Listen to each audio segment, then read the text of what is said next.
3 nouveaux cas de rage du raton laveur ont été détectés au Québec depuis le début de l'année. Un à Noyant en Montérégie, un à Bedford et un autre à Donham en Estrie. Les cas de rage se poursuivent. C'est normal qu'en hiver, on en trouve moins.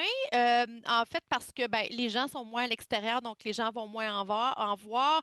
S'ils sont morts dans un banc de neige, ben, tu sais, personne ne va le trouver nécessairement, ou s'ils meurent dans leur cachette hivernale. Donc, le ralentissement des cas ne veut pas nécessairement dire un ralentissement de la rage. On a initié des opérations en 2025 dans le secteur de Stansted là, jusqu'à Sherbrooke. On a fait de l'épandage d'appâts vaccinaux, puis même des trapés puis vacciner des ratons laveurs dans le secteur. Donc, on souhaite qu'au cours des prochains mois, qu'en 2026, là, la situation soit sous contrôle puis éventuellement se calme, là. À ces cas s'ajoute un autre animal contaminé rapporté en décembre dernier. Cette fois-ci, il s'agissait d'un raton laveur qui avait attaqué un porc-épic. C'est inusité de trouver un raton laveur avec des pics.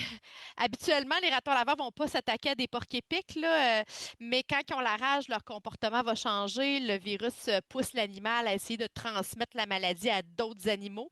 Il peut attaquer à ce moment-là des espèces qui attaqueraient pas en temps normal, comme un porc-épic. Il peut attaquer des humains, il peut attaquer même des objets. Jusqu'au 4 février prochain, il est interdit de déplacer les ratons laveurs, les moufettes, les renards, ainsi que les coyotes qui peuvent eux aussi contracter le virus. Plusieurs villes sont visées par cette interdiction. Ces animaux-là pourraient être en incubation de la maladie, donc ils pourraient avoir l'air totalement sains, pleine santé, mais quand même être infectés par le virus.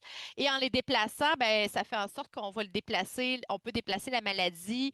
C'est vraiment très, très risqué, là. C'est la plus grande menace en ce moment à la propagation de la rage du raton laveur sur le territoire. Le ministère de la Faune et des Parcs demande à la population de signaler les ratons laveurs, les moufettes, les renards et les coyotes qui présentent des comportements anormaux.